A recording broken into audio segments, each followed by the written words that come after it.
Taking a look at 2A, this is one of those where, like we talked about in 5A, you circle it at the beginning, you think it's going to be Busco and Luers. It turns out to be that way.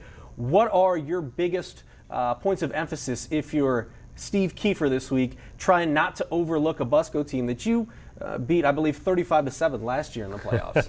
Well, it is a mental game at this point because I feel like with Bishop Luers, they're a team that has got more powerful weapons than other teams. They are expected to win. They expect themselves to win, other than when they play some of those larger schools during the course of the regular season. And so, as you go into this, you've got to say, okay, what do we have to do? We have to play the way we're used to playing, and that's to have some ball control, mix it up on offense, although they run pretty effectively, and Kiefer's kind of a run first, pound it type coach. So they'll do that. Nicodemus is a big concern. I mean, that guy, he's hard to tackle. He could have been your player of the year. He certainly, and there were those arguing for him as well.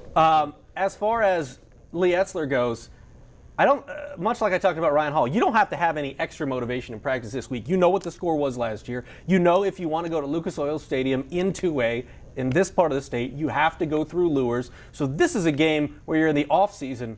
You're hoping to get this shot, I think, if you're a Churubusco Eagle. Yeah, and with Churubusco, you have to go in there and say, and we're going to play right from the get-go. We're going to come out and establish that we can play with them right away, because I think you get to this point, okay, Churubusco has done great things in football over the last few years. I mean, they're just a dominant program at this level.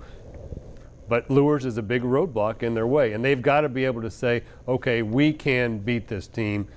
We don't just think we can. We go out on the field, we get some success, we get some first downs, you start from there, and then you get some stops, and then you say, okay, if we can show that we're even on both sides of the ball, then we go and we feel like we can win the game. I think if you're Busco, you focus on two things. Turnovers have killed them in the game that they lost at Culver. True. They had 5 or 6 turnovers in that game. And also, because you're a ground and pound team, you got to get off to a fast start. Get a touchdown early. Yeah, you can't be trying to play catch up. Exactly. Yeah. They can't play catch up against a Bishop Luers team that is strewn about the roster with athletes. Yeah. I mean, they've got some players out there.